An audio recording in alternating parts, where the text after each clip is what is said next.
not been to a library program in the past? Oh, good. I'm so glad you're here. We're all like a close family these days. We have a very, very exciting program this morning, one which I have been anticipating greatly for several months, actually more than a year since Roger and I talked about it. I have a few announcements to make at the beginning as usual, and then we'll get started. Please silence your cell phones so that we don't disturb the speaker or the guests in the room. Also, if you need to use the restroom, just go out to the center of the hall and turn right. It's at the end of the hall.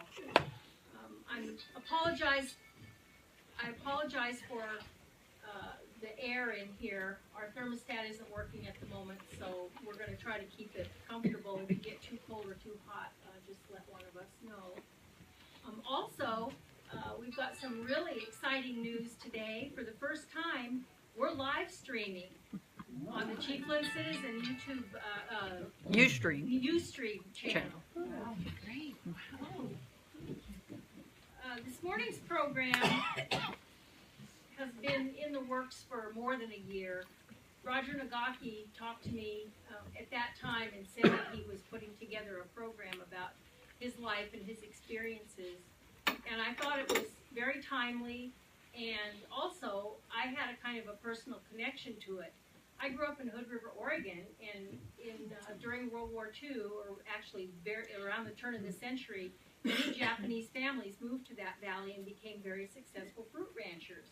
My father was the local hardware operator with my uncle, and when the Japanese families were rounded up and sent off to internment camps, my father had very, very good friends and customers who entrusted him with personal belongings that they thought would go missing, very important family photographs and things like that. And my father kept those things until the end of the war and then was able to give them back to his friends. And I was telling Roger, my father was a very sensitive man, and throughout my life, every time he ever told that story, he cried. And I cried.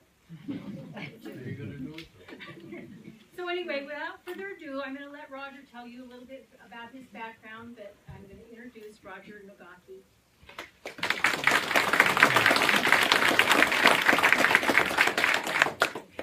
Thank you very much, and I appreciate the opportunity to tell this story about our people, Americans of Japanese ancestry. I call my talk gaman, which is a Japanese term, which means enduring the unbearable with patience and dignity. And I think that most everybody has heard people talk about Japanese people being the quiet Americans. That's how we were always referred to after World War II. By the way, do any of you, have you ever heard of the Japanese internment camps?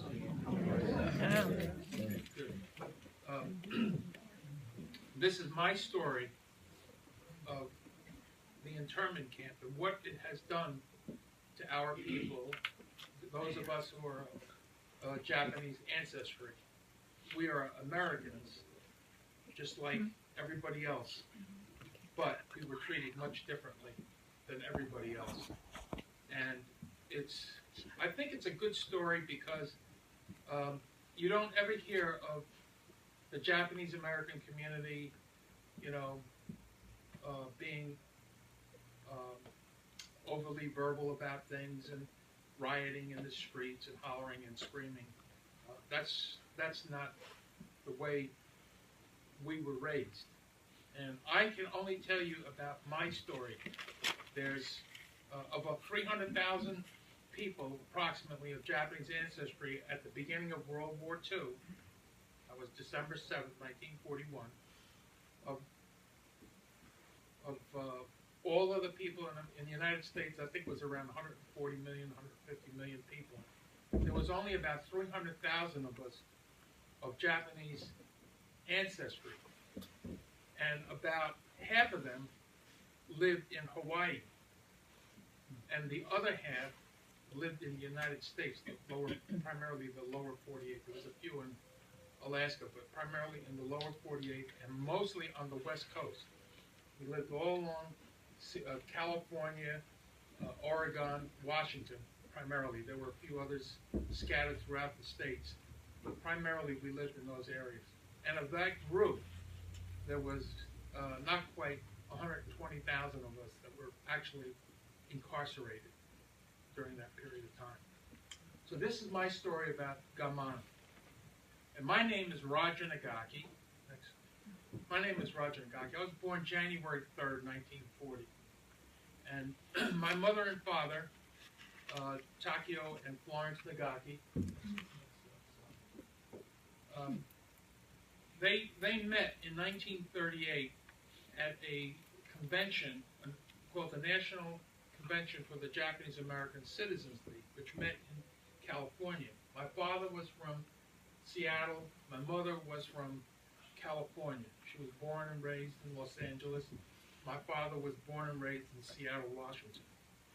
And to give you a little background, our family goes back, now it's well over 100 years, but back in those days, my grandfather came to this country in 1880. So he was amongst the first people, Japanese people, to actually immigrate to the Americas. He first landed in, I'll tell you a little bit more, but he landed in Vancouver, on Vancouver Island, in a place called Victoria. So if anybody knows the port of Victoria, that's where he landed. And I've actually found some information about him in some history books up there because he was a fisherman. And probably like everybody in this room, our forefathers who came to this country, my forefathers, like my grandfather, was a runaway, you know? And I think many of us in this room probably had grandparents that were runaways or they were down and out and they came to this country because there was no opportunity where they were. But they came to this country because they heard that in America, the streets were lined with gold. And I can remember my grandparents telling me that, my mother's mother and father, and I can remember my dad telling me that story about his father thinking that the streets were lined with gold. Of course, he was a young man. He was 13 years old when he ran away from home and came to America. And he came on a boat. He lived on the western side of the main island of Honshu in Japan. He came across to the east coast of Japan. He got on a boat in Yokohama and he sailed across the seas to America. And when he landed in America, it was Victoria, the city of Victoria on Vancouver Island in the British Columbia. So he landed up there and they told him, he said, "Where are we? We're in America." He jumped off the boat. He was only 13 years old. And he was in the wrong America. He was. But this is our family. This is our family logo. I have that crest on my shirt, and it goes back well back into the 1300s or 1400s. This crest comes from, and it's a war helmet, and it's got an arrow through it in the back. So I think that our family were probably archers in somebody's, some lord's army, and that's how we got this. Next slide. Okay. I'm going to get to this in a minute. This is the values that we grew up with. And I think that they're very important. Be good and caring to your parents, ancestors, and family. Show them love and support. That was the number one thing that we were always taught. Love your family. You honor your family. You know, in Japan, I've been back to Japan and visited there. In Japan, there's one day out of the year, the family will go to the family cemetery. They clean all around the family cemetery, and they spend the day at the cemetery. That's what they do in Japan. And they have cemetery plots. And it's interesting because we've all been to cemeteries all over the United States, but when I came down here to live in this area, to retire to this area, one of the things I did is I've gone around and I've visited some of the cemeteries. And in particular, I noticed one cemetery that I visited in this area. It's a black cemetery, and it's in Gilchrist County. And only black people were buried in that cemetery. And it goes back to the early 1900s. And the story that I've been told is that it was donated to the black community because there was no other place to bury them when they passed away. So I think it was a tree farmer up there in the Gilchrist County area. He donated this plot of land to the blacks, so the blacks can have their plots. And to this day, the families still bury their dead family members in their section, and each one is responsible for taking care of the cemetery. So you go there and you can actually see like stones lined up, or just logs, or just areas, and it's just one particular family, and it's like that all through there. But it's like every other family, every other place you go to. There's not too many people who go back to the cemeteries. But in Japan, they do that. They go back and they honor their dead, and everybody in the family is buried in that particular cemetery. So that's very important, and that's important to us today. In my family, I feel very strongly about that. I try to maintain close relationship with my children, all my nephews and nieces, my brothers, all of my cousins. We all remain very, very close. And being that I am the oldest of the group, almost all of our parents now have passed on, and I am the oldest of the oldest male in our family, and on both sides of my family, on mother's side and my father's side. And so everybody looks to me as being their Nichan. And Nichan means big brother.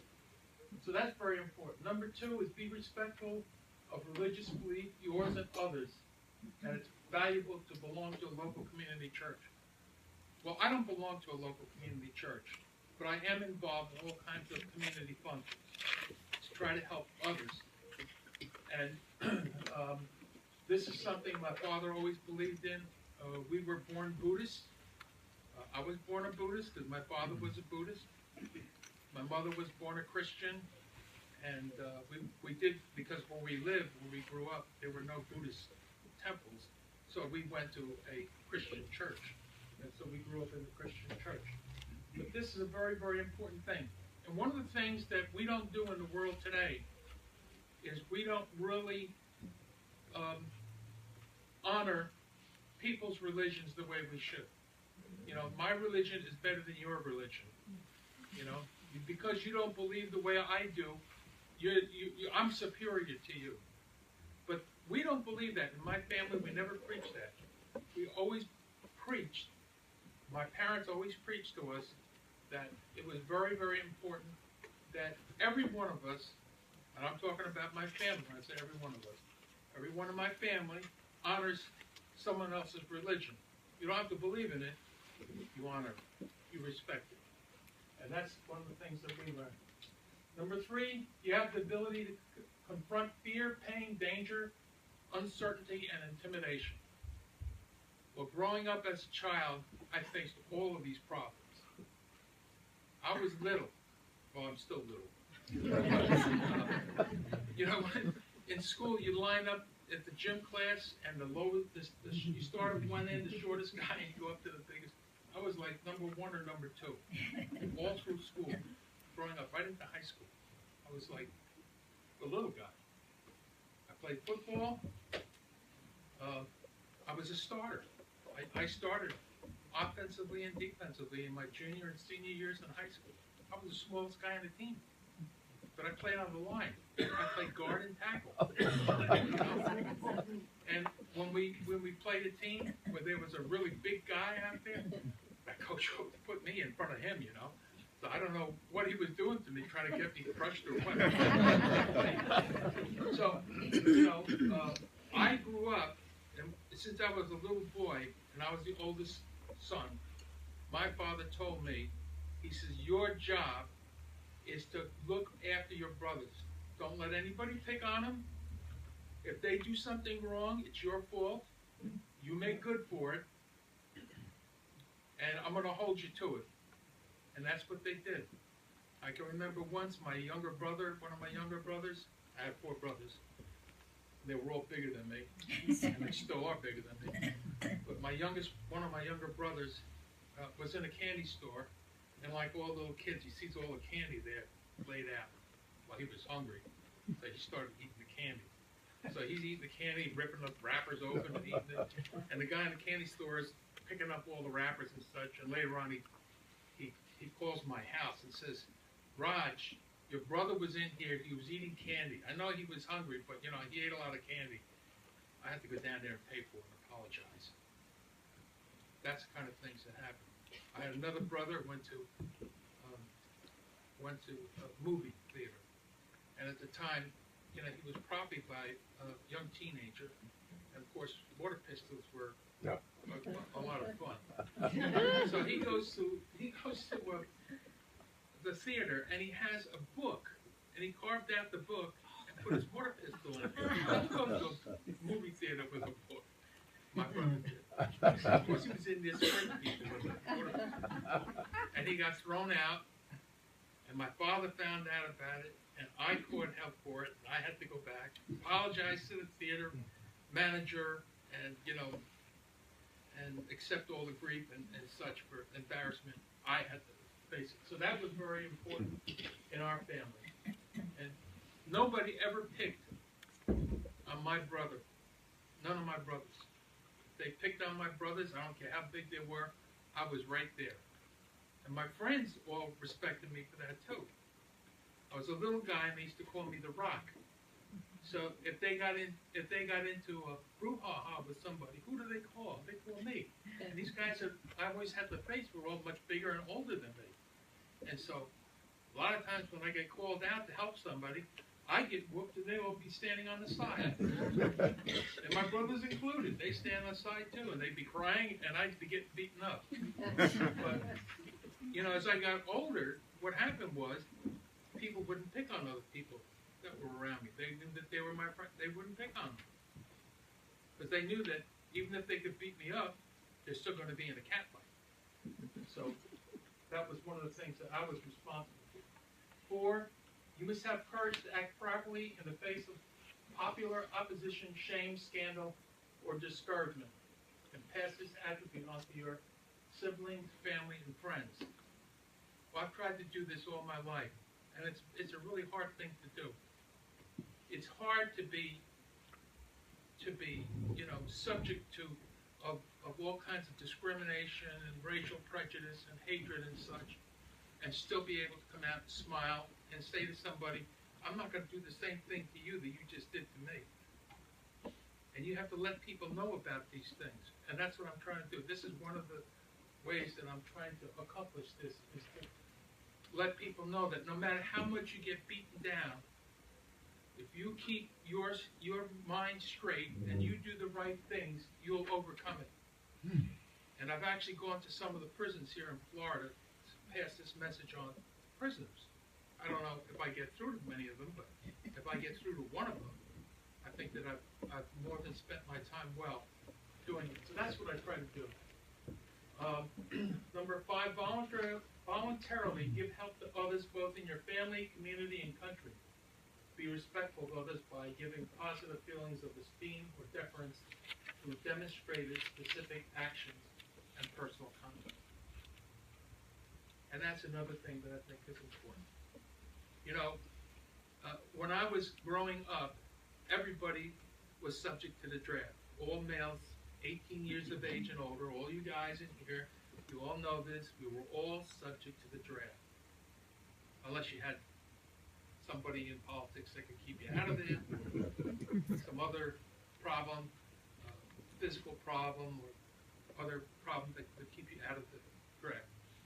Well, in my case, my father had died, and I'll go into that a little bit later. My father had died, and my mother was left with 5 of us, and I was the oldest. I was just starting college, and when I went into the Army, it was several years later, I saved up enough money to pay my bills for 6-7 months while I was away in the military.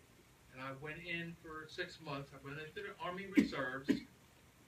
And sometimes I would work 2 and 3 jobs to save enough money to pay my mom's bills while I was away. And it, you know, for a long time, for many years, I only slept like 2 hours a day because I was working so much, and I was chasing my girlfriend at the time too. So, and she's still with me.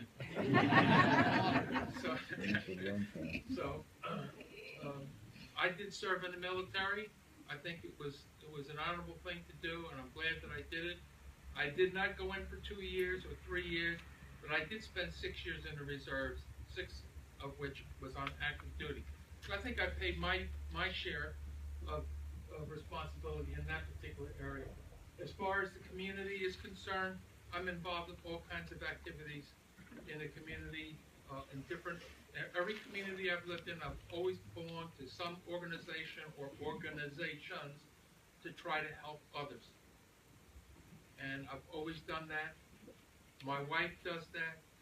My kids do that. My nephews and nieces, we all do it. And I encourage every one of them to do it. It's not all about us alone. It's us as a group. Because in essence, the way I was brought up, everybody in the community is part of the family. Even if you're not related to each other, we're all part of the same group. So we're part of the family.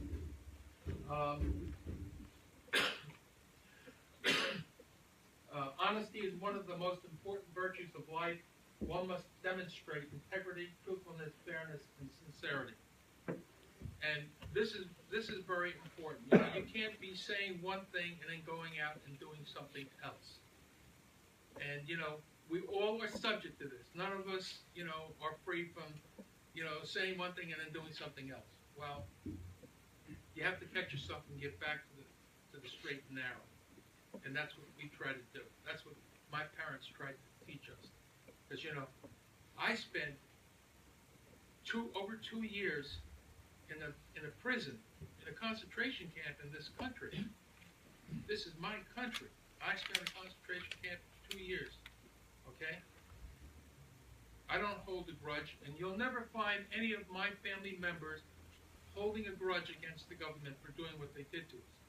Our whole thing is, we did something that wasn't really a proper thing to do.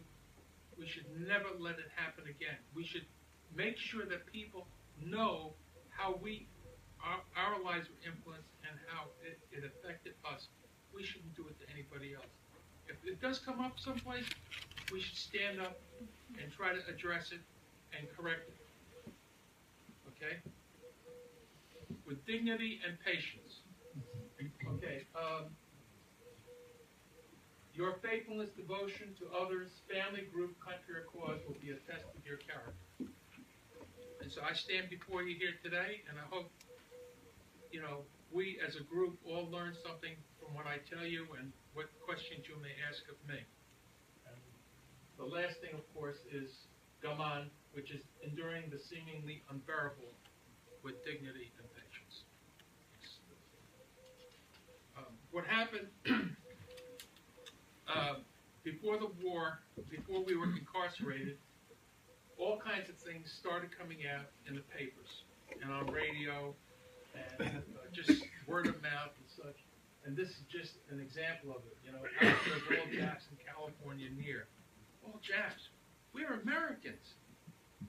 And, you know, it's hard for us to understand, or it's hard for me to really understand, why are we so racially conscious in this country? We're Americans. What difference does it make? We're all Americans. You know, I have family members who have said to me, my own people, I'm talking about other Japanese, my mother included, said to me, and my father said the same thing. When you get married, when you get ready to get married to a girl, you have to marry a Nihonjin. A Nihonjin is a Japanese person. Why do I have to marry a Nihonjin girl? Okay? And a lot of us, you know, we all say, well, I'm Irish. You should marry an Irish person. Or, you know, you're Czechoslovakian. You should marry a Czechoslovakian. What's the difference? You know, we're Americans. We're Americans first. We all come from different bloodlines, different ancestries. But we're Americans, and that's what makes us such a great nation, is the fact that we are all Americans. Okay. When the war came out, there was all kinds of hysteria in the country about those of us who were of Japanese extraction. We were only 130,000, 140,000 of us here on the 48 states. The other group, the larger group of Japanese, were in Hawaii, where 40% or more of the population of Hawaii was Japanese ancestry, of Japanese ancestry. Now, this is 1941 when this war broke out. And you have to understand, there was immigrants that were coming over after our Navy went over to Japan in the 1860s and broke the barrier in Japan and forced them to open the doors to allow us to come in and others to come into Japan. So I think it was Admiral Perry was the one. Was it Admiral Perry that went over there and opened up the doors to Japan? Well, the first Japanese started coming over 1870s, 1880s. The first flow of Japanese immigrants came over to this country. My grandfather was one of them.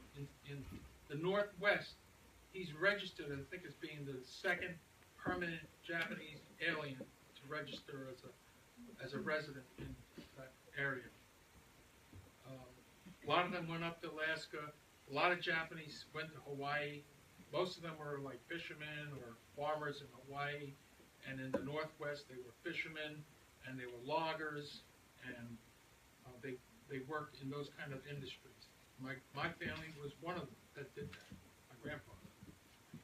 And he was a real tough guy. I mean, I never met the man. He died several years before I was even born. But he was a really hard man, and he was hard on his kids. He had 11 kids, 6 boys, 5 girls, and he was very, very hard on them. And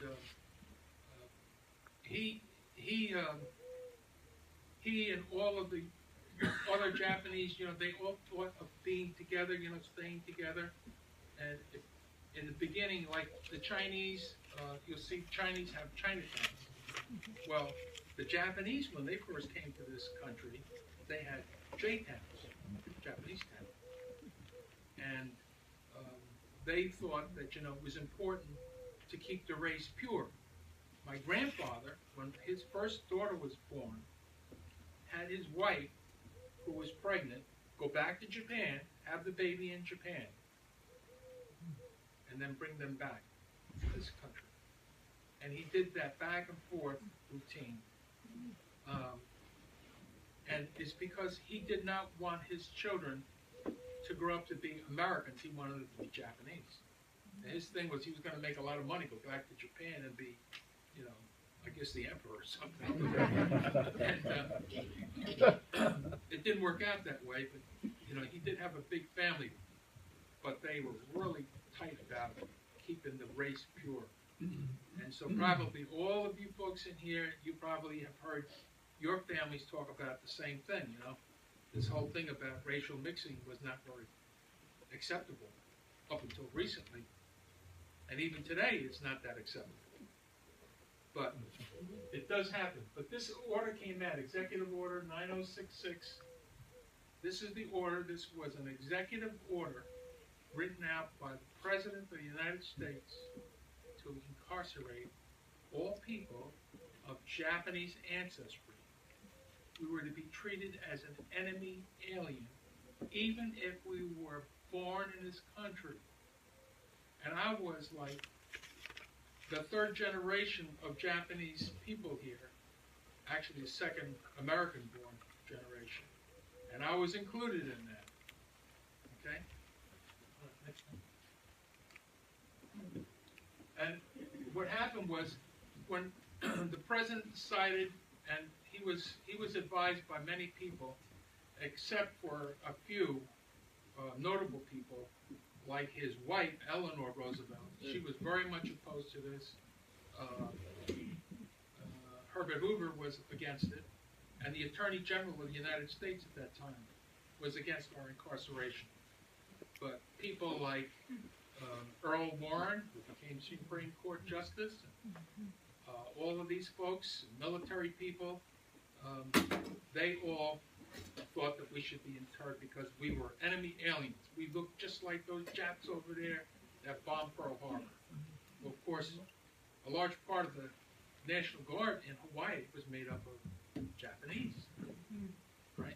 And the United States government, because they were afraid of all these Chinese and Japanese laborers that were coming in to build our railroads and such in this country and do the logging out in the West and farming, they were afraid of this population, and so back in I think it was 1922, they actually had an act where if you were a Japanese and you were in this country, you could not become an American citizen. You could not apply for naturalization. I think it was called the Asian Exclusion Act, and so you were prohibited from becoming a American citizen.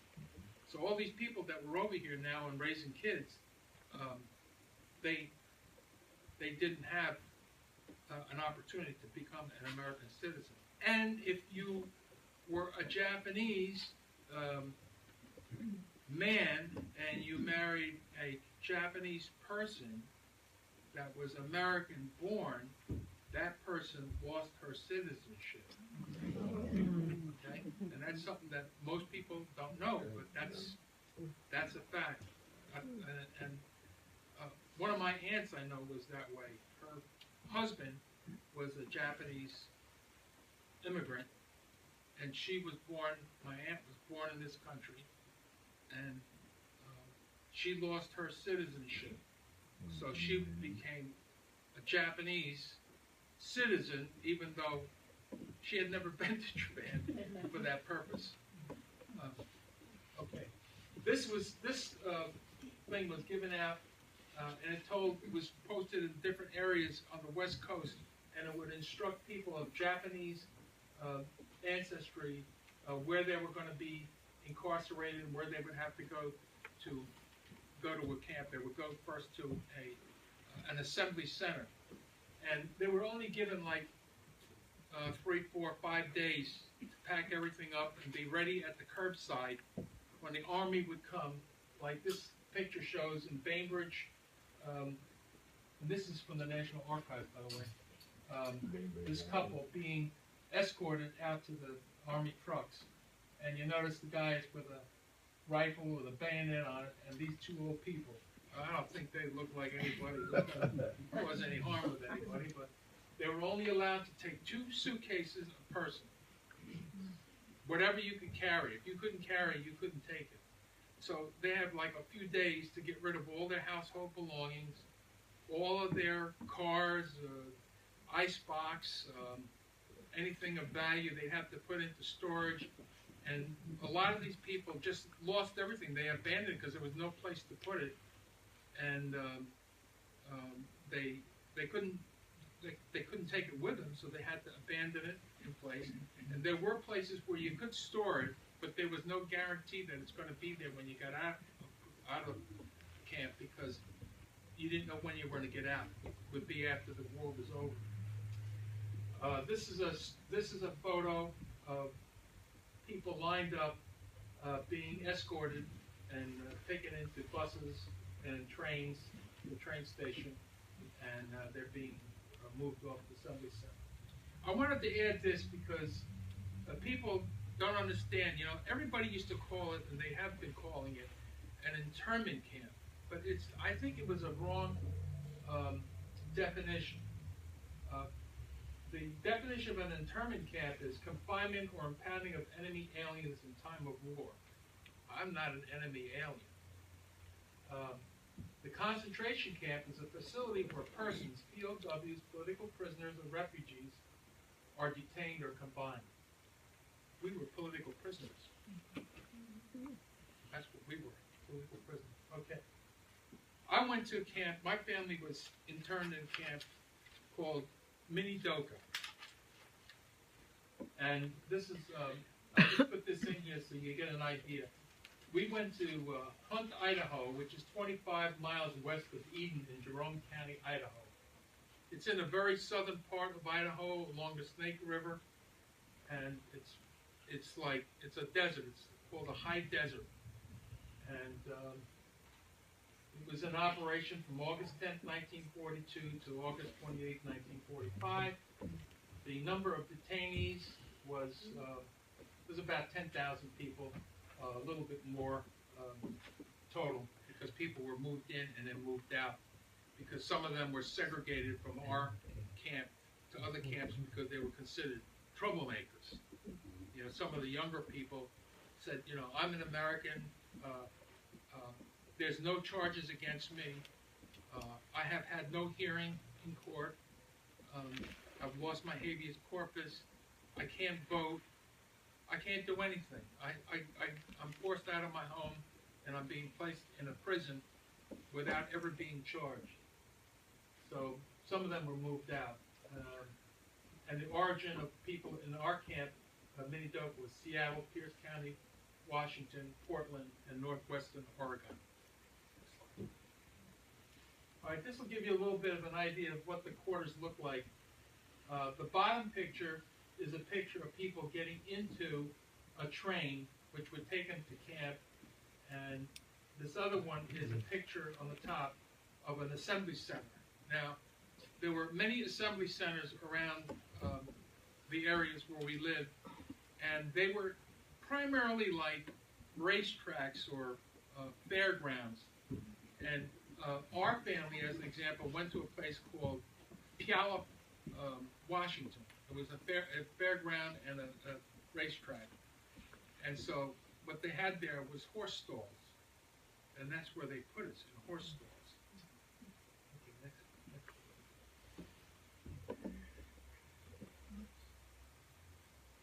Now, my memory of what it looked like when we got out to Hunt, Idaho, Minidoka, was this. This was actually taken recently, about 3 years ago, when I made a pilgrimage out to see where that camp was. It's now a national monument, so you know all of you could go out there and see. It's a national park now. But this is what I remember seeing around our camp, and that's the kind of terrain that we lived in. That's what it was. This sagebrush and such. And I can remember at night when I was a kid, in the wintertime, you could hear the coyotes howling, you know. It scared the devil out of you, you know, as a little kid. And the tumbleweed and the wind, and it was like terribly hot in the summer. Oh, it was awful. And in the wintertime, it was freezing cold. I mean, here we are in Florida, worrying about, you know, the 30-degree weather at nighttime and the 40 and 50-degree really cold days during the day here. And I love it. Okay, this is just a photo of the trains. When we got to Twin Falls, we got there by train, and this is the type of train we got there, and this is the buses that took us off the train to the camp. This is some of the housing that was not completely built. Everything wasn't built when we first got there, and this is what it looked like during construction. And this is the camp when it was finished, and you can see all the things, the barracks and such, the buildings. And later on, when you get a chance, you come up and take a look. This is an outline of what the camp looked like, the layout. The camp itself was about 1 mile long and about 1 mile wide. And there was about 10,000 of us at the camp. And I'll talk a little bit more about that in a little bit. Minidoka, It was, let's see, we used coal for heat. And I don't know how many of you folks remember those Benjamin Franklin stoves, cast iron stoves, and, you know, okay? Well, that's what we used to have in each one of our little rooms, apartments, or whatever they call them. And you had to get the coal and put it in there and stoke it and get more coal when it burnt down and clean it out and such. And that's what we had to do. So I remember that. And those things were really god-awful hot right around it.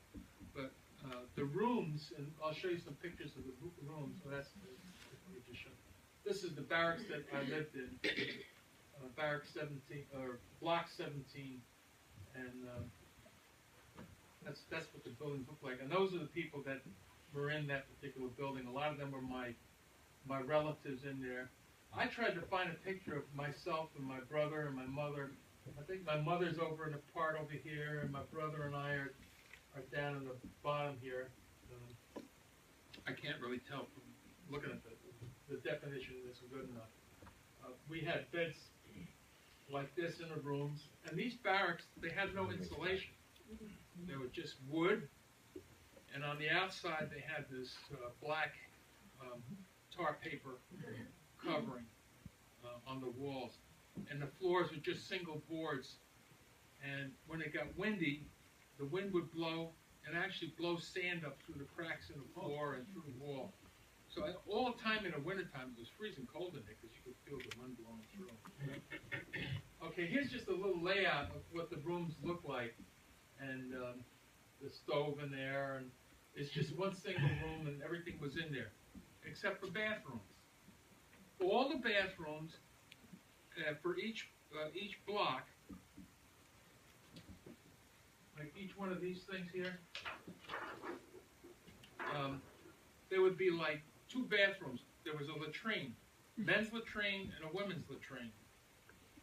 And each one of these things had their own latrine.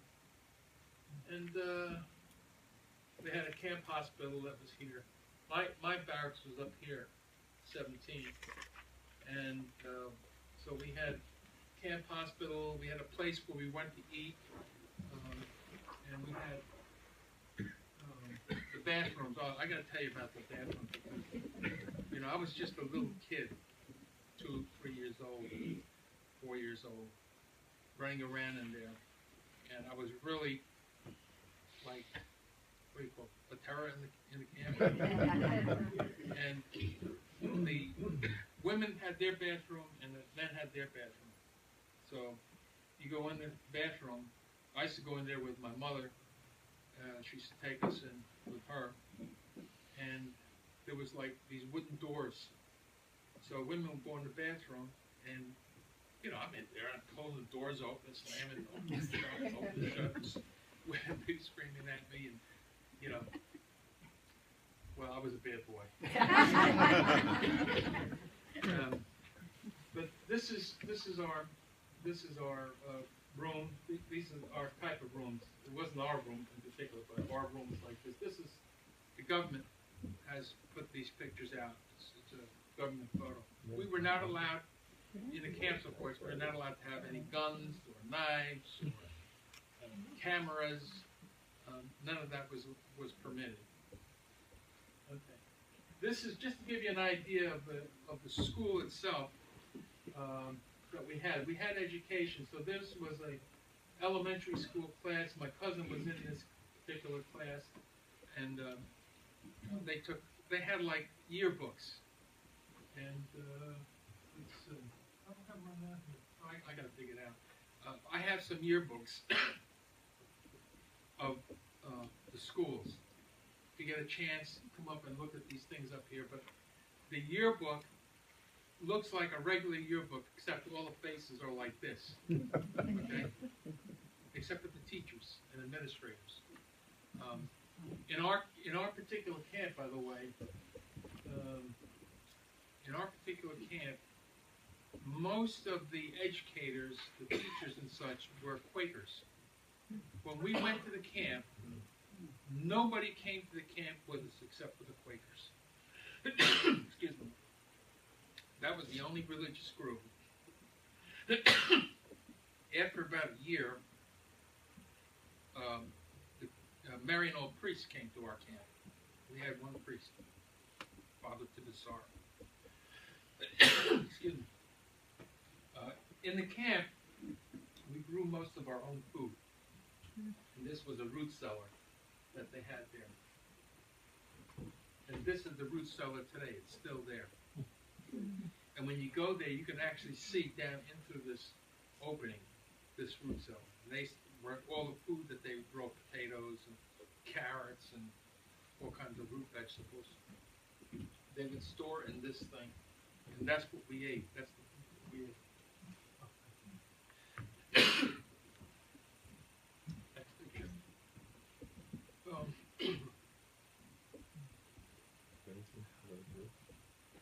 This is an irrigation stream that was running by our camp, ran along adjacent to our camp.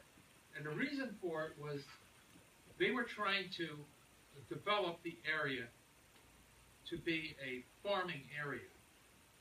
And so I think they picked this area because Japanese are known to be really good farmers.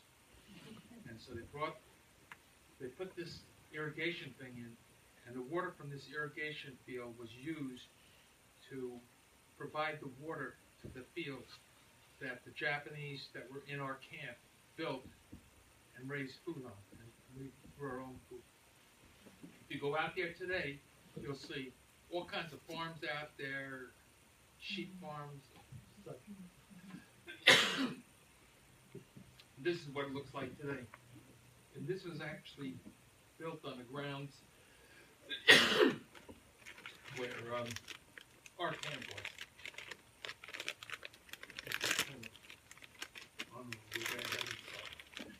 Okay.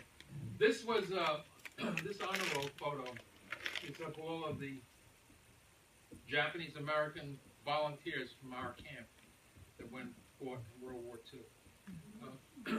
In 1943, they allowed us to join the military. We weren't allowed to join the military. We were actually classified 4C or something, unqualified or not classified, enemy alien. And we were not allowed to be in the military. Although in World War I, a lot of the Issei's had joined the military and fought in the U.S. Army during World War I. And in World War II, a lot of the guys that were in Hawaii were already in the military. They were in the National Guard out there, and they actually fought the Japanese that were attacking the Hawaiian Islands. And then there were some that had joined the U.S. Army. It's primarily the Army. And on the mainland. And I think they were removed from military service. But in 1943, they came around to the camps and asked for volunteers. And in late 1943, they were actually drafted into the Army. These guys served first with the 100th Battalion, which was the Hawaiian National Guard, and they combined the Japanese from the mainland with the Hawaiian 100th Battalion. It became the 442nd. And another group that was formed was the MIS, Military Intelligence Service. And those folks served primarily in the Pacific.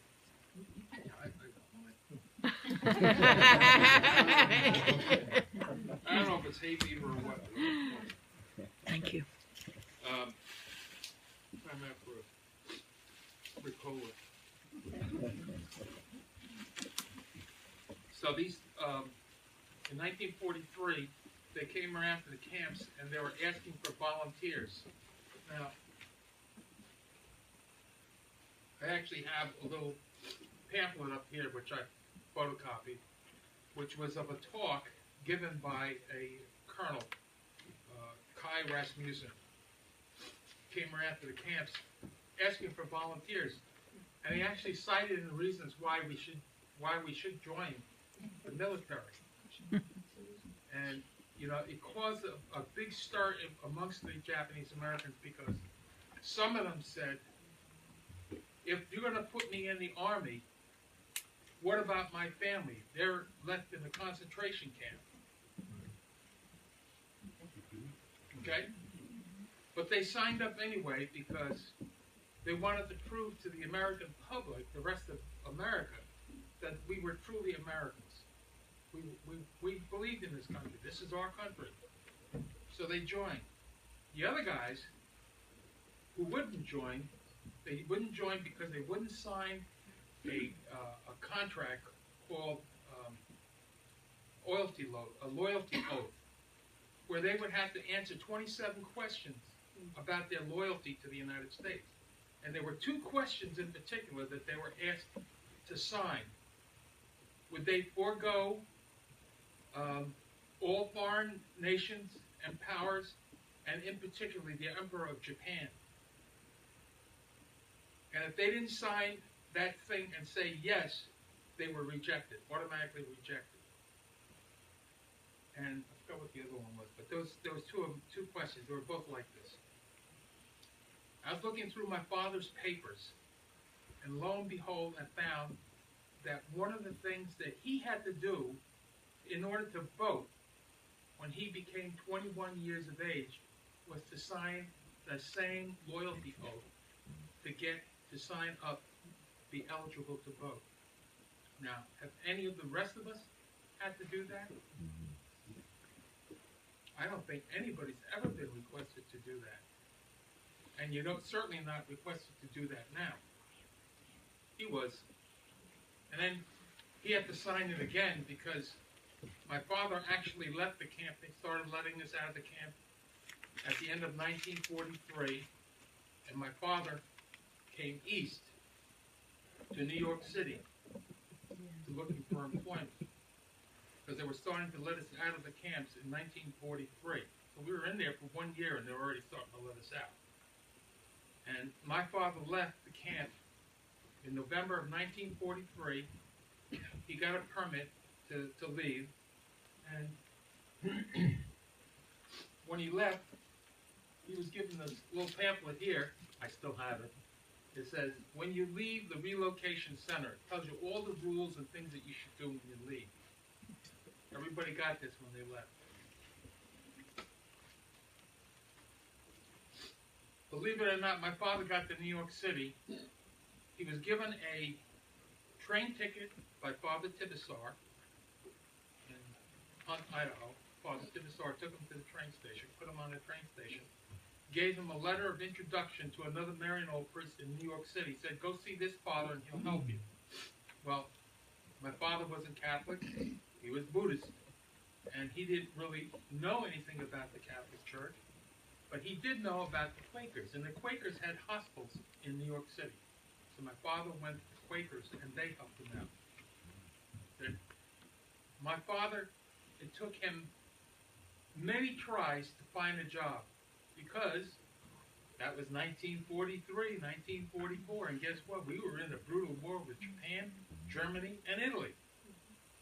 So his chances of getting a job were really like slim to none. But he was fortunate because he did finally run across a Jewish man named Ralph Miller. Ralph Miller was the owner of a chain of women's clothing stores in the New York City New York metropolitan area. And he said to my dad, I'll hire you. I need a bookkeeper. So he took him in as a bookkeeper. And my father, after a couple of years working as a bookkeeper, became one of his managers, ran the warehouse department for him. So he supplied all of the stores, outlying stores and everything. And my dad made friends with another Jewish man. And they became very fast friends, and he actually helped us when when the rest of the family came out. I'll tell you about that in a minute. But I just want to tell you that it was very difficult for my father to get a job. And I don't know how he actually lived, or what he lived on when he was by himself, living in a hostel there, because he didn't have any money. He had no family. He had no friends. He didn't know anything about New York. He had never been to New York before, but he just thought that it would be an opportunity for him away from the West Coast. And that's where he wanted to start his life, because he says he wanted to become part of the American dream, which we all want to become part of the American dream. So when we finally, in 1944, got an opportunity to leave, because my father now had he had a good job working for Mr. Miller, and he had worked himself into a position of manager of the warehouse and shipping department. And so he wrote to the camp and said, please let my family out. And I've read his letters that he wrote. I mean, my dad had to beg for us to get out of camp. And how hurtful that must have been for him to do that. I mean, all of us have a lot of pride, but it was like he had to beg. Can you imagine begging for somebody to release your family from incarceration for which they had no involvement with? And that's what my father had to do. Excuse me.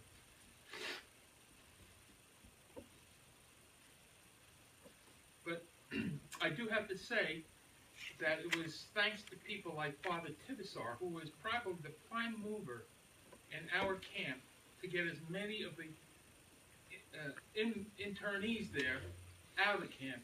He was instrumental in helping him do that. So my father did finally get us out of camp, and that trip out of camp was really a horrendous feat for my mother, who traveled from Hunt, Idaho by train to the East Coast. And she first got to Cincinnati because my father didn't have a place to keep us, and he didn't have enough money yet in the bank. He just got this job, and he just promoted, and he was trying to save his money up. My uncle was living in Cincinnati, Ohio, and he had already taken his mother and father and his two sisters. Well, one sister was actually in camp and got her out, and his other sister had traveled across the country with him to Cincinnati before 9066 came up, where we were interned. But when we were released from camp, each one of us had a green card. We're American citizens. We have to have a green card. Here's my green card right here. This is the actual green card, and that's what it was. It has my picture and my fingerprint on the back, and it says I was released and where I could not go, and that was back to the West Coast. Well, I didn't know the West Coast was my hole in the ground, But this is what we went through to get out of camp. And my mother had to have one for me, my brothers, my two brothers, herself, and she carried 2 bags. And because I was the big boy, and I was 4 years old at the time, February 25th, 1944, and it says so right on this card here, that's when they released me, I had to help. Well, she's carrying my youngest brother, who was about 10 months old, and she was carrying a bag. And my other brother, Warren, who was about 2 years old, 2.5 years old, he was on a leash. I remember she had one of these harnesses on him, and a piece of rope. And so she's holding that. And then me, because I was the big boy, I was helping. I was carrying the little bag. Of course, I'm running off here and running off there, and she's he's running this way, and I'm running this way, and she's carrying this other brother. That's how we came out of camp. She did it by herself. Frankly, I don't know how she did it. And she was on this train. Now, I got to tell you, on this train from Chicago to Cincinnati, there was a German prisoner brought on the train. And I don't know where he got on, but I remember him being on the train. I can remember that like it was yesterday. This guy was there. He was dressed in a uniform. You could see where lapels on his shoulder and shirt had been ripped off. He was in a military uniform, he had handcuffs on and a chain around his waist and a chain down to his ankles. He had ankle bracelets on him too. And there was 3 guards around him, 2 on either side and 1 behind him. And he was on the train. And so my brother and I, we see this soldier and these other guys, you know, they're carrying rifles, and this one guy in the middle, he's in chains. So we go up and we try to talk to him. He couldn't speak Japanese, because that's what we were speaking, was Japanese. And so we, you know, he asked the guards if he could give us some candy. He had a box of candy. I remember it was a box about that big and thick like that. And he opened it up, took some candy out, and gave me one, gave my brother one. It was a little round brown candy. You know what it was? Caramel candy. And stamped on that thing was this little funny thing, logo on it. It was a swastika. It was a swastika. And so I remember that. To this day, I remember it. And before the train stopped, as it was pulling into the station in Cincinnati, these guys jumped off the train onto the platform before the train came to a full stop. And that's the last time I ever saw this guy. But that's how we left the camp. Okay, next. Now, this is my first friend. His name is Karl Meyerhuber. He was a German kid. And I met him in May of 1944. May of 1945, he and I became friends. And in Bergenfield, New Jersey. It's a little town in Bergen County, New Jersey, up by the George Washington Bridge. Some of you folks may be familiar with that area. I lived near the George Washington Bridge, 6 miles from the George Washington Bridge. But before we got over here to New Jersey, we lived in a couple different places in New York. The first place we lived in New York City, we had to walk up a flight of stairs to get to our room. It was in a hotel. And some of you people may remember hotels like this, but there was like several rooms on the floor, and there was one bathroom on the floor. Okay? And so my mother and father put us to bed, and my mom said that at night she and my dad took turns staying up to kill off the bed bugs that crawl up into the bed. And there was the bathroom on the floor. You know, everybody on the floor would be using this common bathroom. My mother would not let us go to that bathroom unless she went in there first and cleaned it. So, you know, that's how we lived for a couple of days in that place. And then we went to a hostel in Greenpoint, New York. And I'm Brooklyn, and I've traveled through Brooklyn. So I've gone by there, and I've gone through neighborhoods in Greenpoint that look like where we lived, but I couldn't really tell because I didn't have an address. But I know Greenpoint. I still know Greenpoint.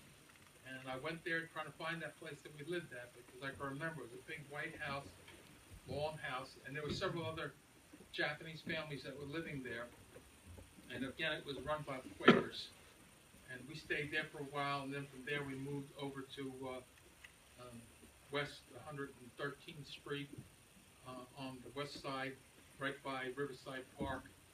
And that's where we lived for a couple of months before we moved to New Jersey over here, where I eventually met my friend, Carl. And Carl and I, to this day, are the best of friends. Can you believe that? All these years, it's over 70 years, we have been the best of friends. When we were little, this is a picture taken of my brothers and I and dog Tippy. My uncle took that picture, and now, I got to tell you that, you know, growing up in Bergenfield was really tough, because every school that I went to, and there were no Asians in our school. There were no Chinese, there were no Filipinos, there were no Japanese. We were the only Asians. And every school I went to, I got in a fight. almost every day. And my mother used to tell me, she says that she used to cry because I used to come home, be all bloodied up, shirt torn, pants torn, bruised up, dirty, and, you know, she'd just take the clothes off me, get me cleaned up, feed me. I'd never tell her what happened, and she never asked. She knew what happened. But every school, I used to go to school, and people used to spit at me.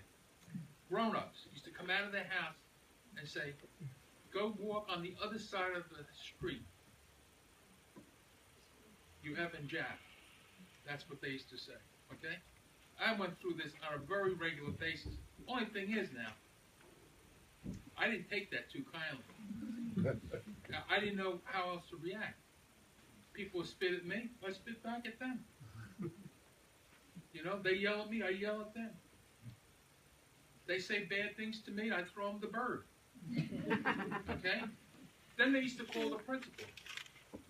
And on a regular basis, that principal would be standing out at that front door, and he'd say, you, my office. And I go to the office, and we have this talk on a regular basis. And he used to say to me, you cannot act like that. They started it. They're grown-ups. They're cursing at me. They're spitting at me. You know? They're saying bad things about me. They're telling me to go back to my country. This is my country. Where am I going to go? You know? And he said, you have to learn to persevere. You can't let these ignorant people do this to you and show them that you're upset by it. You have to persevere. He says, I don't even know what persevere means. I don't even know what ignorant means. How can I say anything to an ignorant person? I don't know what ignorant means. I was just a little kid.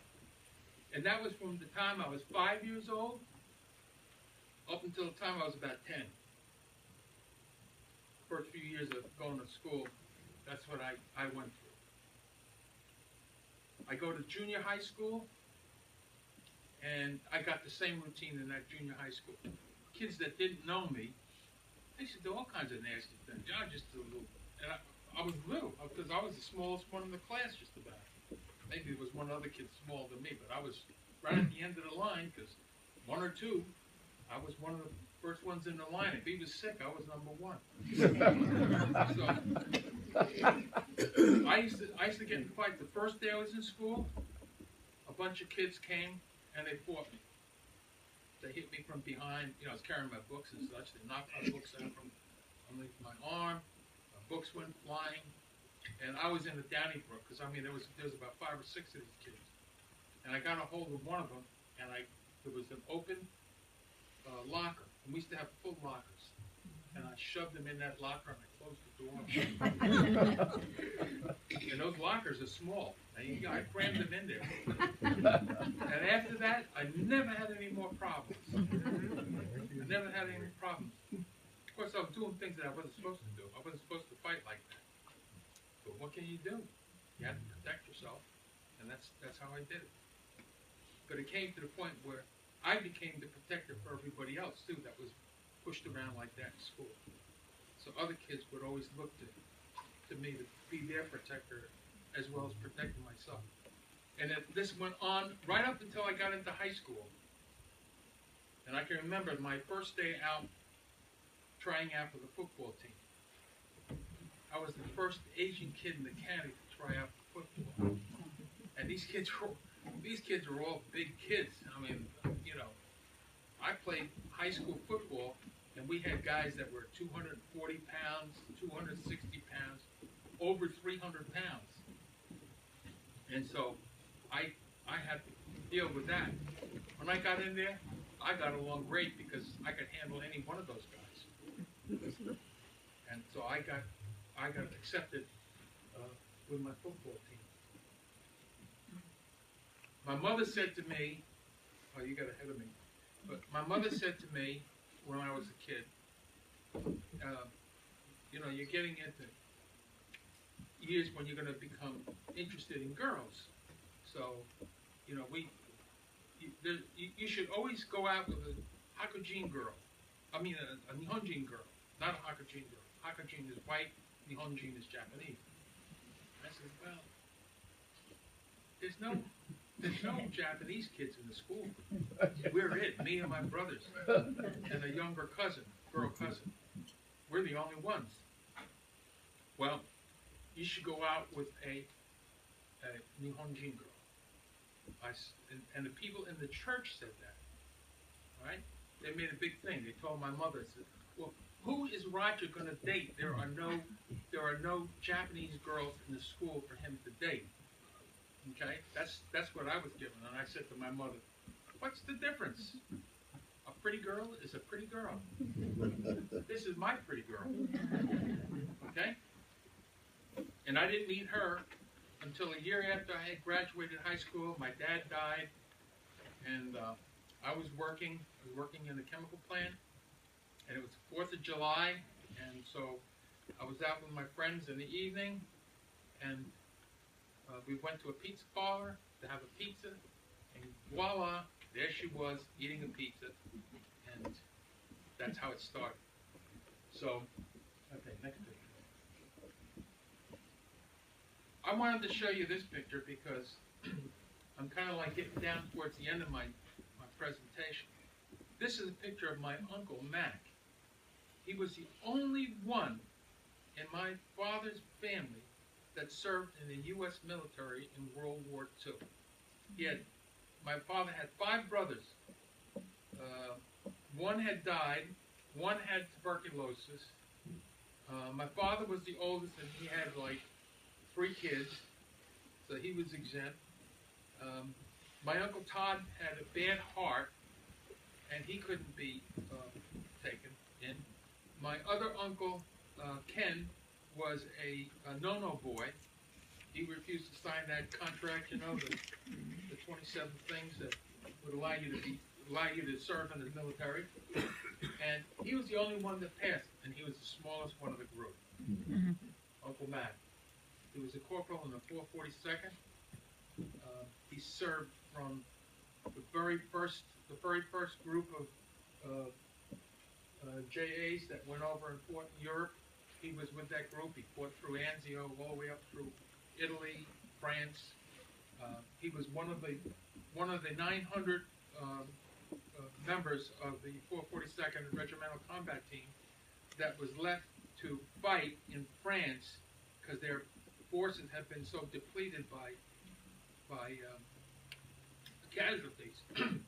He and his other 900 friends sent to relieve the Texas Lost Battalion in Briere, France. I don't know if you know about this story, but there was like 215 Texans, National Guardsmen, that were up on top of this hill, and the Germans had them surrounded and were just killing them off. And they just didn't expect that they were going to survive. So U.S. generals decided they were going to send the 442nd up there, and they were down. They weren't a full battalion. They were less than 900 men. They sent them up there. And I think there was only about 100 of the guys that actually made it to the top of the hill. My uncle was one of them. All the rest of the guys were lost on the way up there. Over 800 men were lost on the way up to relieve this battalion. When they got up there with a few guys that they had, they said, well, where's the rest of them? We're it. Nobody else is left. All down on the hill. But he was one of them that did survive, and we're proud of him. He's the first member of our family, first samurai in our family to serve in the military. Next one. Yeah, no? That's what I'm like. This is well, no, turn the other one. Yeah. I'm getting back to the family values, because when you see these family values, you can look and you can see how all the rest of these boys, how they served and what they sacrificed. And I think it really takes into account almost all of these features. They all have the same attitude. This is their values. And this is the way, you know, we try to raise our families today, to have these values. Next slide. This is our war record in World War II. We had over 1,800 individual decorations, 21 Medal of Honors, 53 Distinguished Service Crosses, 588 Silver Stars, 5,200 Bronze Stars, 9,486 Purple Hearts, 8 Presidential Unit Citations, and the Congressional Gold Medal. That was for our troops that served in World War II. There was not one single person that committed any betrayal of our country in World War II. Not one. This is a letter that I received. I actually have that letter right here. This is the letter I received from President Bush apologizing for incarcerating me as an individual. Only those of us who survived in 1989 received this letter. The first letters came out from President Reagan, and the remainder came out by President Bush. And I was in the group that received the letter from President Bush. And it says, a monetary sum and words alone cannot restore lost years or erase painful memories. Neither can they fully convey our nation's resolve to rectify injustice and to uphold the rights of individuals. We can never fully right the wrongs of the past, but we can take a clear stand for justice and recognize that serious injustices were done to Japanese Americans during World War II. In enacting a law calling for restitution and offering a sincere apology, your fellow Americans have, in a very real sense, renewed their traditional commitment to the ideals of freedom, equality, and justice. You and your family have our best wishes for the future. Signed by George Bush. This is the actual letter that I received. Okay? Now, each of us received a check for $20,000. Okay? My father never received a check. All of my uncles and aunts, they all died before this letter was written. My grandmother and grandfather never received this letter. So they never received this check either. So over half of our family never received this apology. But it's incumbent upon the rest of us to let everyone know that yes, things often are wrong and we do the wrong things. But people that are committed to do the right thing will eventually correct them. All right? And that's what we have to do. I personally feel very badly about some of the things that I see and I hear our government leaders doing. We're acting like the classic bullies in many cases, and there's no reason for it. Instead of being the person that's protecting the underserved, we're doing exactly the opposite. When you get to be too much of a big shot, you're the big guy, you got the big mouth, you're tougher than other people, it's easy to bully them. But it's very, very hard to help those who need help. And so I guess my thing here is that I hope that you all will take back something from this and will help to remind people that, it's not so much we have to jump down somebody else's throat, but let's help them up out of the problems that they're in. And I've been involved recently in trying to help a young man who did something very wrong, but he got placed in a jail situation, or his reference to correct what he did is more horrendous than what he conducted himself in doing. And in the state of Florida, as an example, there is no such thing as clemency. There is no such thing. They don't give clemency. All the people that are involved with offering clemency. They're using it as a stepping stone for a promotion to get something bigger and better. And it's a shame that these kind of things happen in our country today. And that's why there's so much discontent. And I don't know about you folks, but I myself, I do work with groups here in Florida to try to help people get out of their hole. You know what? Every one of us has times when you're up, and every one of us have times when you're down for different reasons. And it's really important for all of us to work with each other, to help each other out of the hole when we're in the hole. And when you're riding high, don't forget the guys you passed on the way up, because you're liable to pass them on the way down. And come on. Enduring the seemingly unbearable with patience and dignity. And thank you very much for your time.